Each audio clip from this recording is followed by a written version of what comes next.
এই দোয়া যেদিন আমি পড়েছি কোরআনে, ওই দিন থেকে আজও পর্যন্ত আমার মনে হয় না আমার জীবনে 2 মিনিটের কোনো দোয়াও যদি হয়, 1 মিনিটের দোয়াও যদি হয়, মুহূর্তের দোয়াও যদি হয়, আমি এই দোয়াটা কখনো মিস করি বলে, জ্ঞাতসারে মিস করি বলে আমার মনে পড়ে না।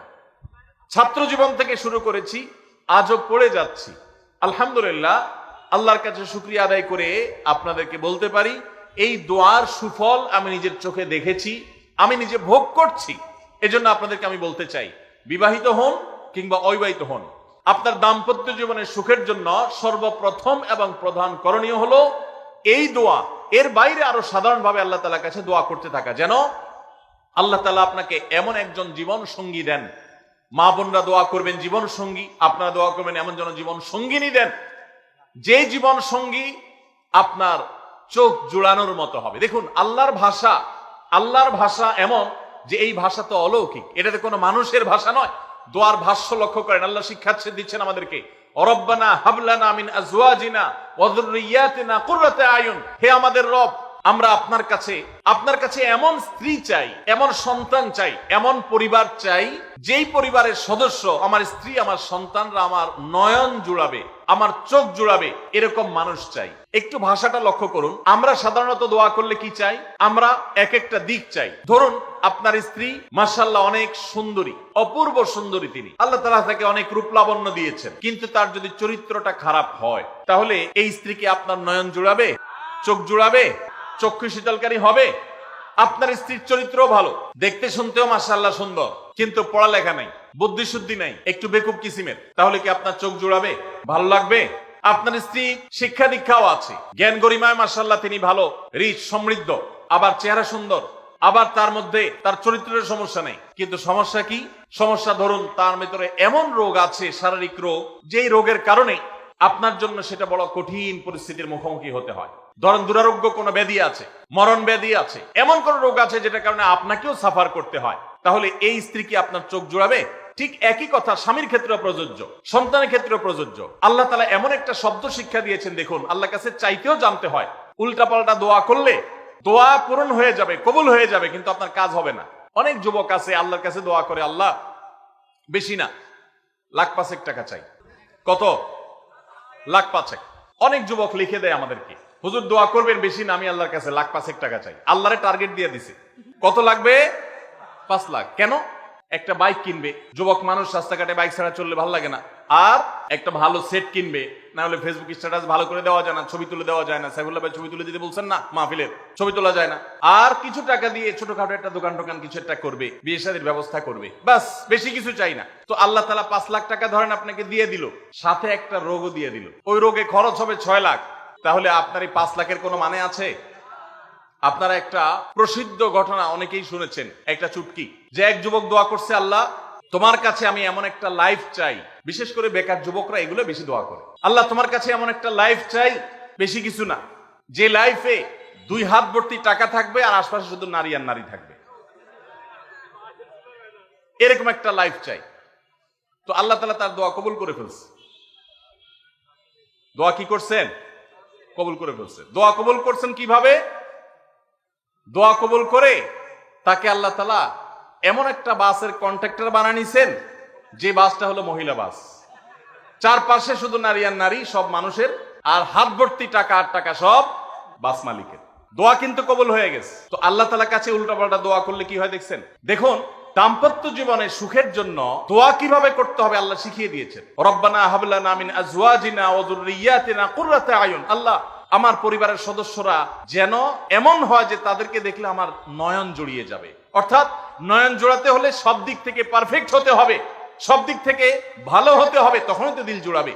ওয়াজআলনা লিল মুত্তাকিনা ইমামা। আর আমাদের সবাইকে, গোটা পরিবারকে আপনি মুত্তাকিদের ইমাম বানায় দেন, সৎ মানুষ বানায় দেন। কারণ সৎ যদি না হয়, আল্লাহ ভীরু যদি না হয়, তাহলে কখনো তাদের মাধ্যমে আপনি সুখ শান্তি পেতে পারেন না। তাহলে প্রথম করণীয় দাম্পত্য জীবনের সুখের জন্য, সুখী দাম্পত্যের জন্য আল্লাহর কাছে দোয়া করতে থাকা। সূরা ফুরকানের ৭৪ নম্বর আয়াত, এর পাশাপাশি আরো যত আয়াত আছে, অথবা সাধারণভাবে আপনি আল্লাহর কাছে, আল্লাহ আমি ভালো সঙ্গী যেন পাই, সেজন্য দোয়া করতে থাকবো। আল্লাহ আমাদেরকে তৌফিক দান করুন। নাম্বার 2, জীবন সঙ্গী নির্বাচনের ক্ষেত্রে দিনদারিতাটাকে অগ্রাধিকার দেওয়া। কোনটাকে অগ্রাধিকার দেওয়া?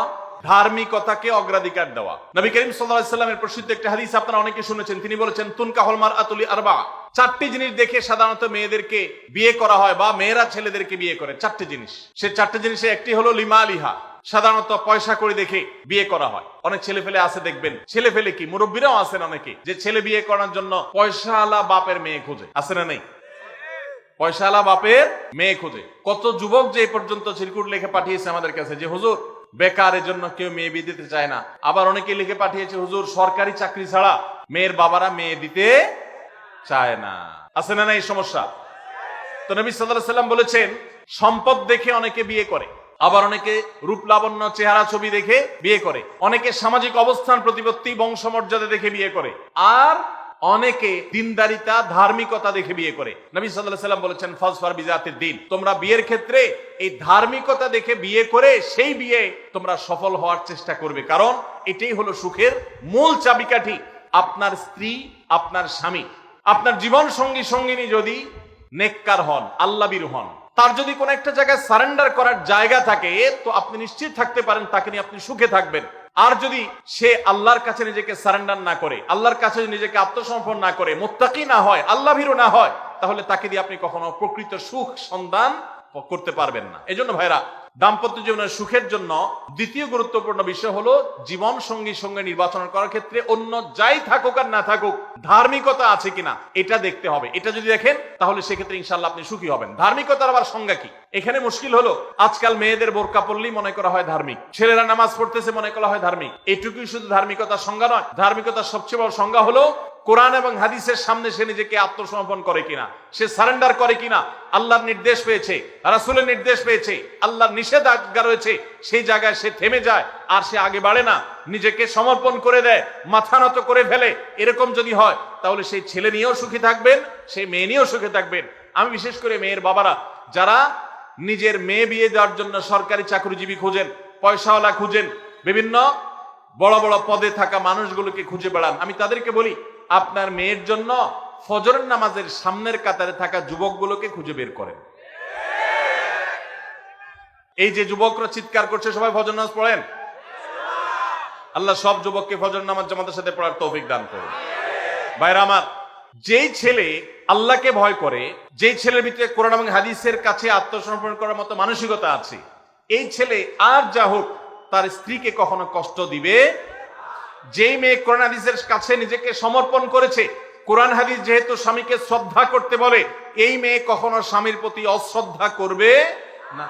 অতএব দাম্পত্য জীবনের অনেক গুরুত্বপূর্ণ একটা পয়েন্ট হলো এটা, যে আপনি তার রূপ লাবণ্য, সামাজিক অবস্থান, সম্পদ, পয়সা কড়ি এগুলো দেখেন বা না দেখেন, প্রধান বিবেচ্য বিষয় হবে তার ধার্মিকতা। এটা যদি দেখেন ইনশাআল্লাহ দেখবেন যে আপনি সুখে থাকবেন। আল্লাহ তাআলা আমাদের সবাইকে এই দিকটাকে বিবেচনা করে আমাদের দাম্পত্য জীবনকে গড়ে তোলার তৌফিক দান করুন। তৃতীয় যে পয়েন্টটি বলতে চাই তা হলো দাম্পত্য জীবনের সুখের মূল মন্ত্র হলো সবর এবং শুকর। সবর এবং আমাদের দেশে সর্বস্তরে, শুধু দাম্পত্য জীবনে না, সব ক্ষেত্রে বেসবরি, ধৈর্যহীনতা, অসহিষ্ণুতা এটা এমন পর্যায়ে চলে গেছে, আপনারা পত্রিকার পাতা খুললেই দেখবেন যে বিয়ে বাড়িতে চিংড়ি মাছ দেওয়া হয়েছে সাইজ একটু ছোট, সেজন্য মারামারি হয়ে শুধু বিয়ে ভাঙছে তা নয়, 2-4 জন মারাও গেছে।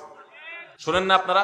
তার 4-5 দিন আগে নিউজ দেখলাম যে বিয়ের অনুষ্ঠানে সামান্য একটু কথা কাটাকাটিকে কেন্দ্র করে মেয়ের ভগ্নিপতি না খুব নিয়ারেস্ট একজনকে পিটিয়ে মেরেই ফেলেছে। ভাইরা আমার, এই ধরনের ঘটনা আপনারা শুনেন না? ঘরে ঘরে অসহিষ্ণুতা এবং ধৈর্যহীনতা। আমি একটা কথা প্রায় বলি, সুখী দাম্পত্য জীবনের জন্য পুরুষ এবং নারী উভয়ের জন্য সর্বপ্রথম এবং প্রধান করণীয় হলো আল্লাহ তাআলার কাছে অনেক আগে থেকে দোয়া করতে থাকা, দরখাস্ত সাবমিট করা যে আল্লাহ, আমার পরিবার, আমার স্ত্রী, আমার অনাগত সন্তান সন্ততি যারা আসবে আমার বংশে, আমার ঘরে, আমার সংসারে, আমার পরিবারে, আল্লাহ আপনি তাদেরকে নেককার, তাদেরকে মুত্তাকিদের ইমাম এবং তাদেরকে এমন মানুষ বানিয়ে দেন যেন তারা চক্ষু শীতলকারী হয়। আপনাদেরকে একটা দোয়া শিখাতে চাই, অনেকে হয়তো জানেন, সূরা ফুরকানের 74 নম্বর আয়াত। সূরার নাম কি বলেছি? ফুরকান। আয়াত নম্বর কত বলেছি? 74। আমার বুঝজ্ঞান হইছে থেকে নিয়ে ছাত্র জীবনে যখন আমি অনেক ছোট ছিলাম, এই দোয়া যেদিন আমি পড়েছি কোরআনে, ওই দিন থেকে আজও পর্যন্ত আমার মনে হয় না আমার জীবনে 2 মিনিটের কোনো দোয়াও যদি হয়, 1 মিনিটের দোয়াও যদি হয়, মুহূর্তের দোয়াও যদি হয়, আমি এই দোয়াটা কখনো মিস করি বলে, জ্ঞাতসারে মিস করি বলে আমার মনে পড়ে না।